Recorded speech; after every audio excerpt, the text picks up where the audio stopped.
रामो राजमणिः सदा विजयते रामं रमेशं भजे रामेणाभिहता निशाचरचमूः रामाय तस्मै नमः रामान्नास्ति परायणं परतरं रामस्य दासोऽस्म्यहं रामे चित्तलयः सदा भवतु मे भो Ram मामुद्धर. We'll revise the previous shlokas. मरीचिर्दमनोऽहं सः सुपर्णो भुजगोत्तमः हिरण्यनाभः सुतपाः पद्मनाभः प्रजापतिः अमृत्युः सर्वदृक्सिंहः सन्धाता सन्धिवान् स्थिरः अजो दुर्मर्षणः शास्ता विश्रुतात्मा सुरारिः गुरुर्गुरुतमो धाम सत्यः सत्यपराक्रमः निमिषो निमिषस्रग्वी वाचस्पतिरुदारधीः अग्रणीर्ब्राह्मणी श्रीमान् न्यायो नेता समीरणः सहस्रमूर्धा विश्वात्मा सहस्राक्षः सहस्रपात्.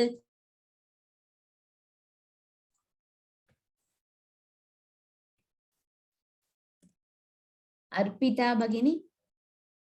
आवर्तनो निवृत्तात्मा आवर्तनो निवृत्तात्मा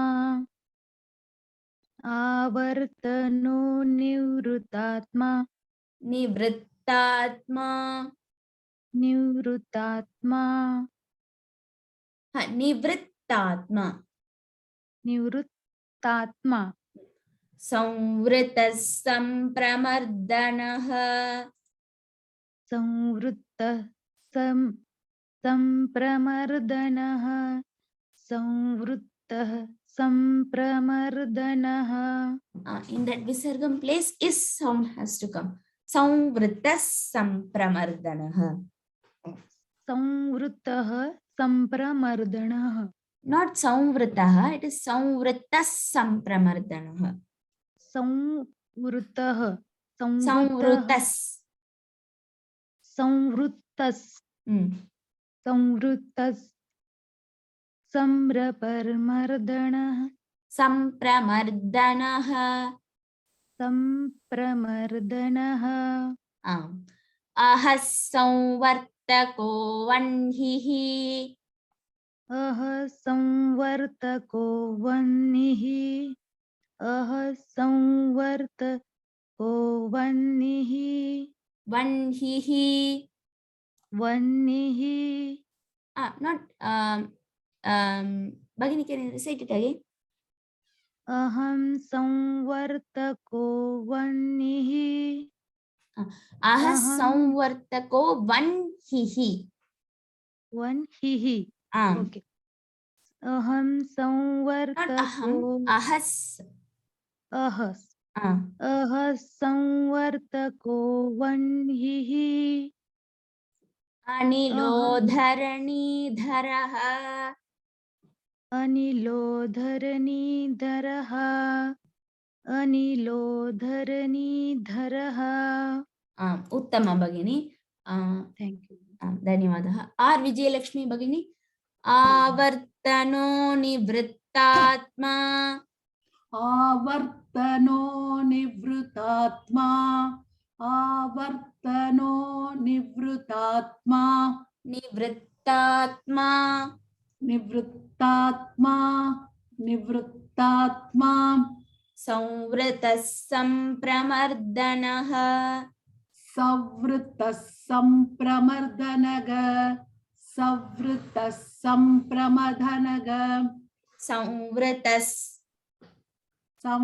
संवृतः संप्रमर्दनः संप्रमर्दनः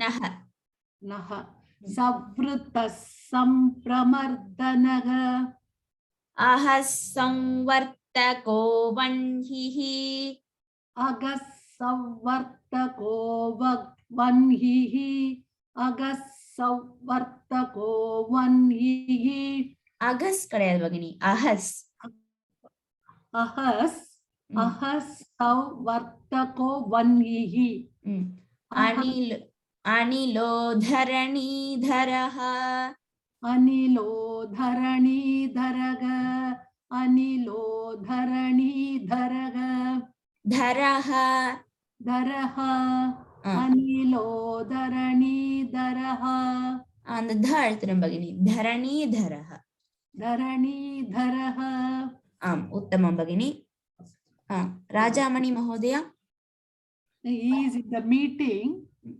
अस्तु भगिनी बी ललिता भगिनी आवर्तनो निवृत्तात्मा संवृतः संप्रमर्दनः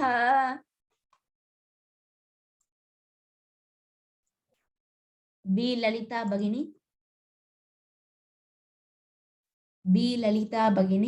Yes, yes.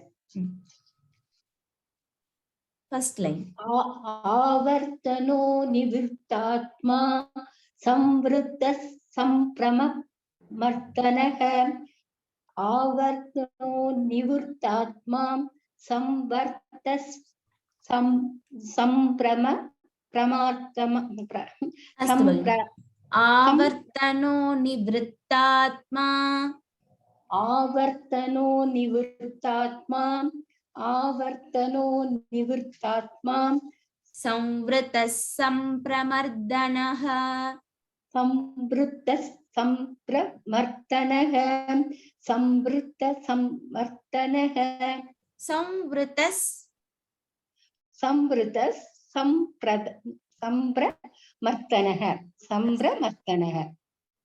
संप्रमर्दनः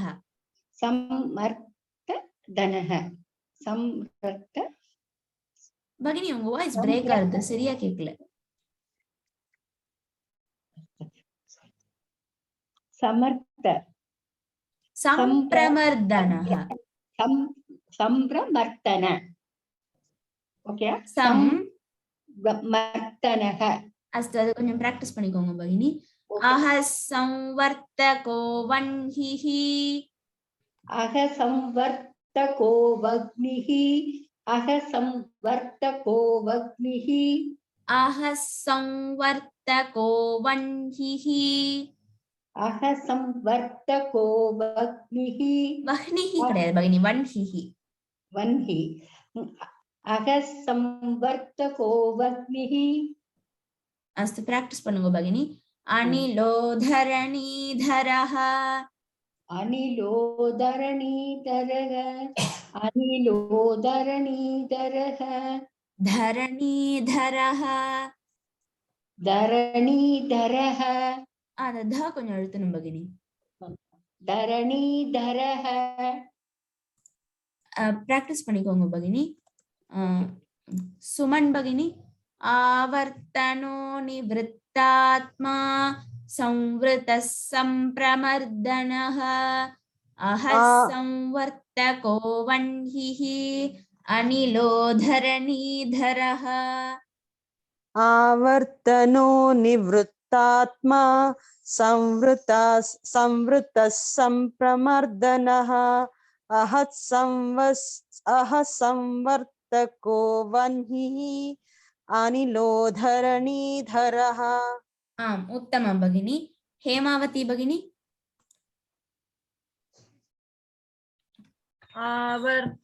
आवर्तनो निवृत्तात्मा संवृतः संप्रमर्दनः अह संवर्तको वह्निः अनिलो धरणीधरः भगिनी can you say the first line again आवर्तनो निवृत्तात्मा संवृतः संप्रमर्दनः संवृतः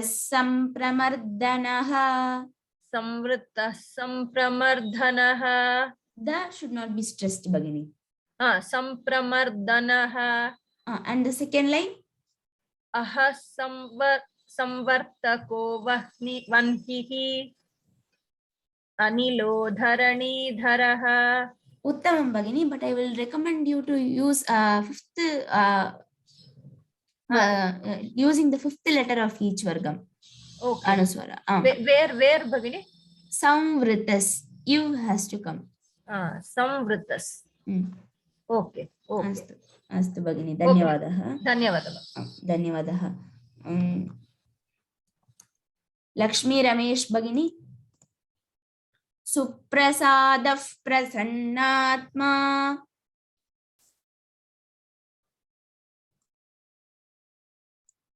Lakshmi Ramesh Bhagini. Lakshmi Ramesh Bhagini.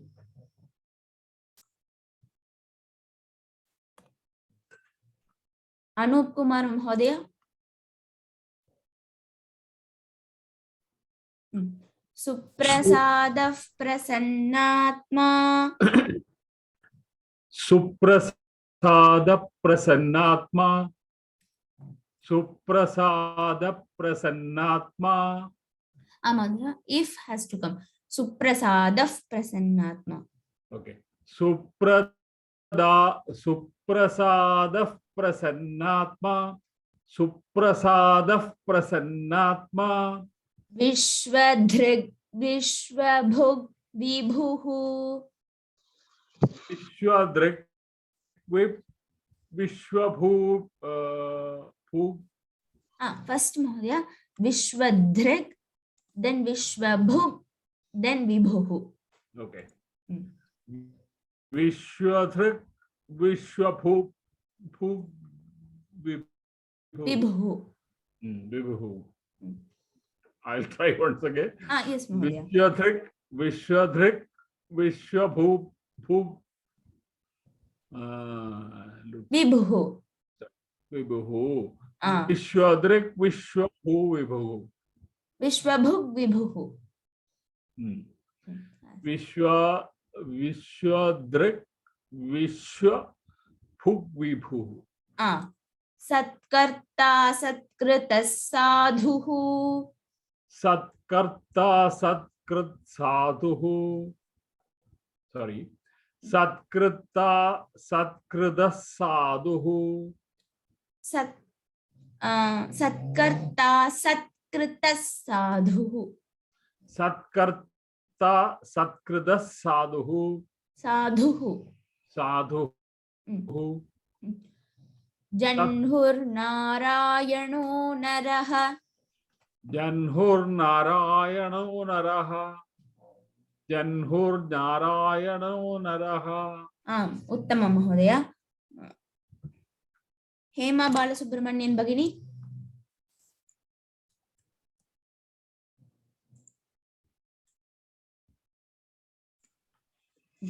Suprasadav prasannatma. Suprasada prasannatma. Suprasada prasannatma. Vishwadhrig Vishwabhuk Vibhuhu. Vishwadhruk Vishwabhuk Vibhugu. Vishwadhruk Vishwabhuk Vibhugu. Vibhuhu. Vibhugu. Bhu is a Mahaprana Bhagini. Vibhugu. Gu kadayadu. Who. Who. Who. Who. Vishwadhrig Vishwabhuk Vibhuhu. Vishwadhruk Vishwabhuk Vibhugu. Vishwa kadayadu. Vishwa. Vishwa. Satkarta Satkrita Sadhuhu. Satkarta Satkrita Sadhuhu. Satkarta Satkrita Sadhuhu. Sadhuhu. Sadhuhu. Janhur Narayano Naraha. Jangur Narayano Naraha. Jangur Narayano Naraha. Janhur. Janhur. Sami. Janhur. जह्नुर्नारायणो नरः उत्तमं भगिनी महाप्राणस्मरणं கொஞ்சம் practice பண்ணிக்கோங்க thank you धन्यवादः Sujata sorry उत्तमं विनया भगिनी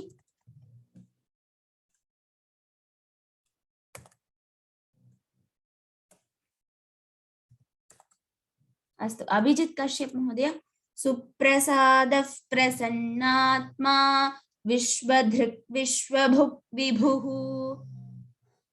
सुप्रसादः प्रसन्नात्मा विश्वधृग्विश्वभुग्विभुः सुप्रसादः प्रसन्नात्मा विश्वधृग्विश्वभुग्विभुः सत्कर्ता सत्कृतः साधुः जह्नुर्नारायणो नरः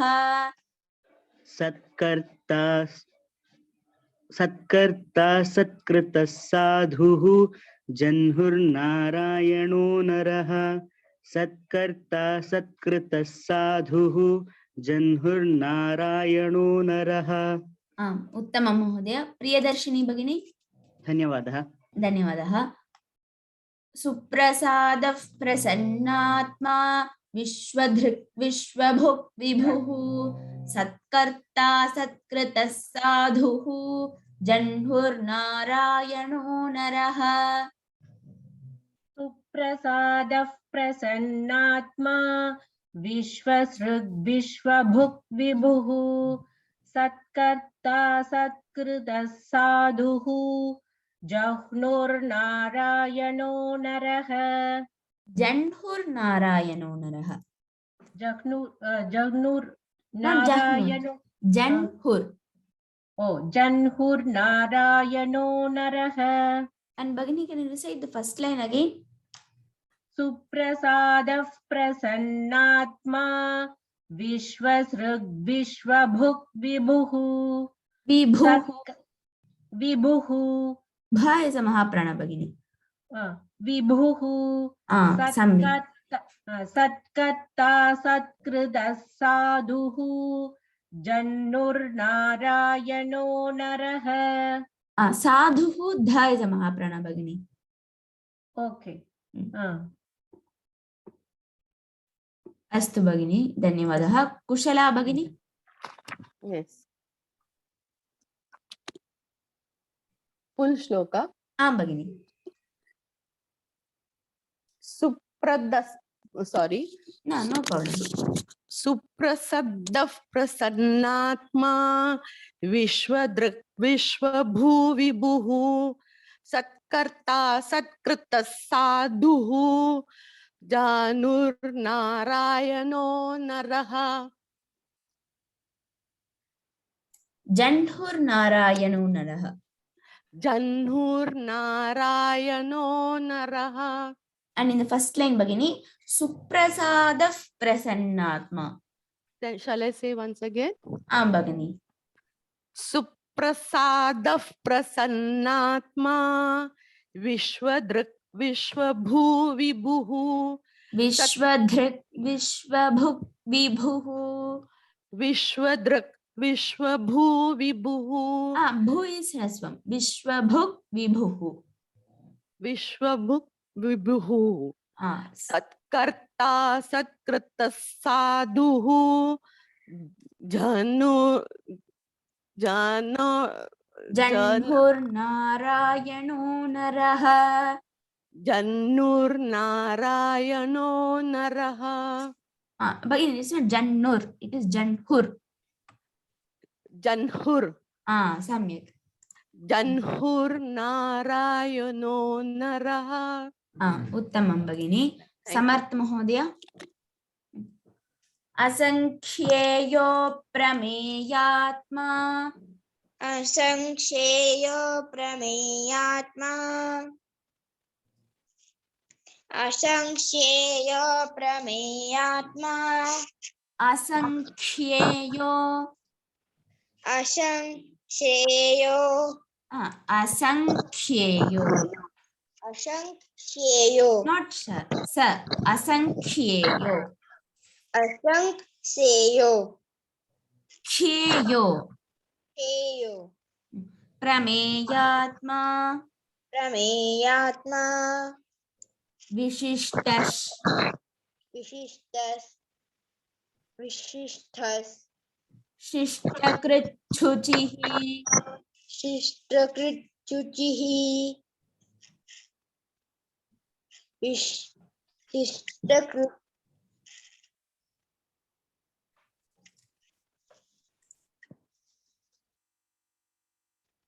शिष्टकृत् शिष्टकृत् शुचिः शिष्टकृत् शुचिः शुचिः शुचिः सिद्धार्थस् सिद्धार्थस्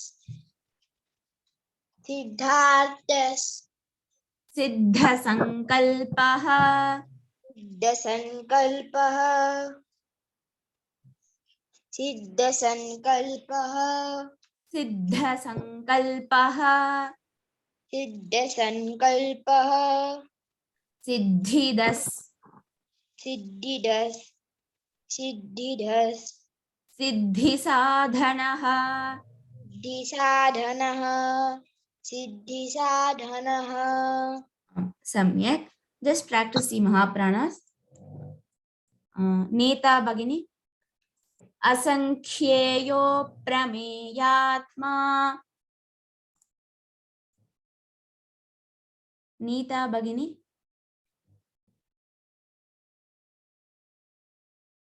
नीता भगिनी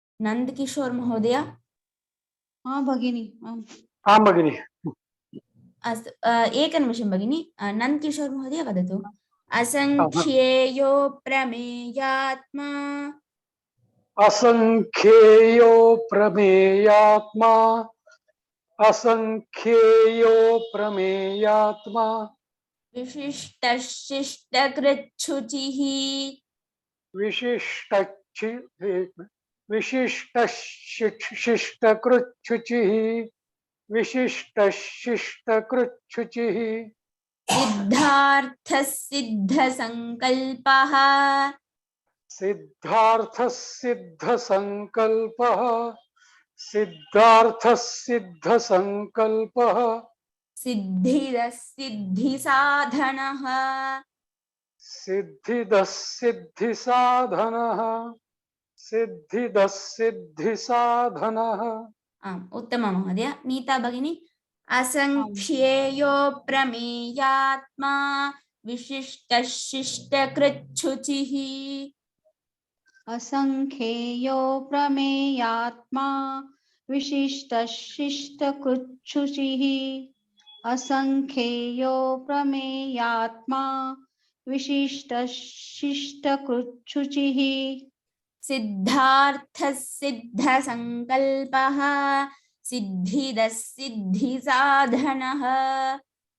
सिद्धार्थसिद्धसङ्कल्पः सिद्धिसाधनः सिद्धार्थसिद्धसङ्कल्पः सिद्धिसाधनः सिद्धिदसिद्धिसाधनः सिद्धिदसिद्धिसाधनः आम् उत्तमं भगिनी धन्यवादः धन्यवादः मालती भगिनी असंख्येयो प्रमेयात्मा विशिष्टशिष्टकृच्छुचिः सिद्धार्थसिद्धसङ्कल्पः सिद्धिदसिद्धिसाधनः असंख्येयो प्रमेयात्मा विशिष्टशिष्टकृच्छुचिः सिद्धार्थसिद्धसङ्कल्पः सिद्धिदसिद्धिसाधनः आम् उत्तमं भगिनी सुजाता भगिनी आम् धन्यवादः असंख्येयो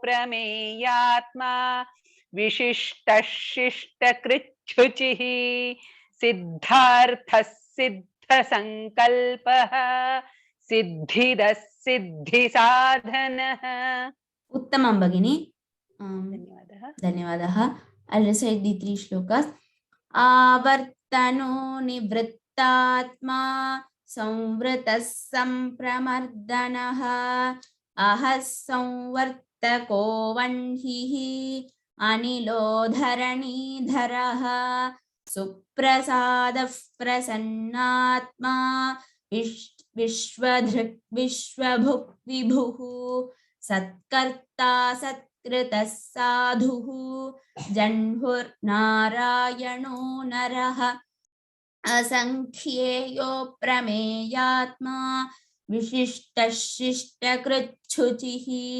सिद्धार्थः सिद्धसंकल्पः सिद्धिदः सिद्धिसाधनः। समापयामः। ओम पूर्णमदः पूर्णमिदं पूर्णात् पूर्णमुदच्यते पूर्णस्य पूर्णमादाय पूर्णमेवावशिष्यते। ओम शांति शांति शांतिः। धन्यवादः सर्वेभ्यः। राम राम राम। पुनर्मिलामः। धन्यवादः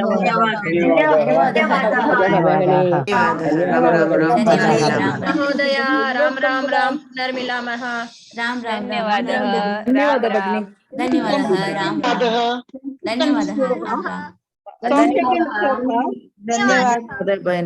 धन्यवादः 20 seconds sloga.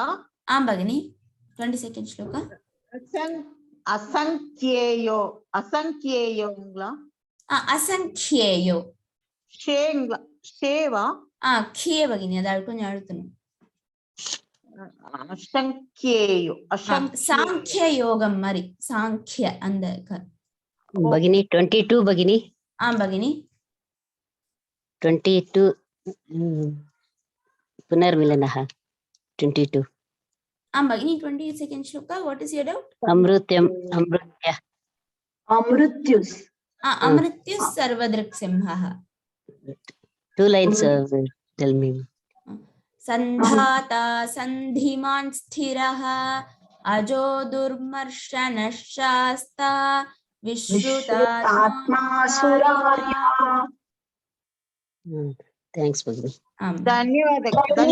అది మరి 27th శ్లోకం ఉంది அசங்கியேயோ தான பகினி ஆம் பகினி அசங்கியேயோ கரெக்ட் ஈஷெல்லாம் எதுவும் கிடையாது இல்லையா அங்க ஈஷனா கிடையாது धन्यवादः பகினி நீங்க இது பண்ற பிடிஎஃப் கிடைக்குமா? பகினி நான் ஏற்கனவே குரூப்ல அனுப்பிச்சிட்டேனே. எனக்கு எல்லாமே லிங்க் வர மாட்டேங்குது. டெக்ஸ்ட் மெசேஜா தான் அது வந்து பகினி நான் குரூப் டிஸ்கிரிப்ஷன்ல கூட போட்டுருக்கேன். வேணா அதுல வேணா ட்ரை பண்ணி பாருங்க. சரி பண்றேன். சரி. थैंक यू பகினி. பகினி. अस्तु राम राम राम सर्वेभ्यः। राम राम। राम राम।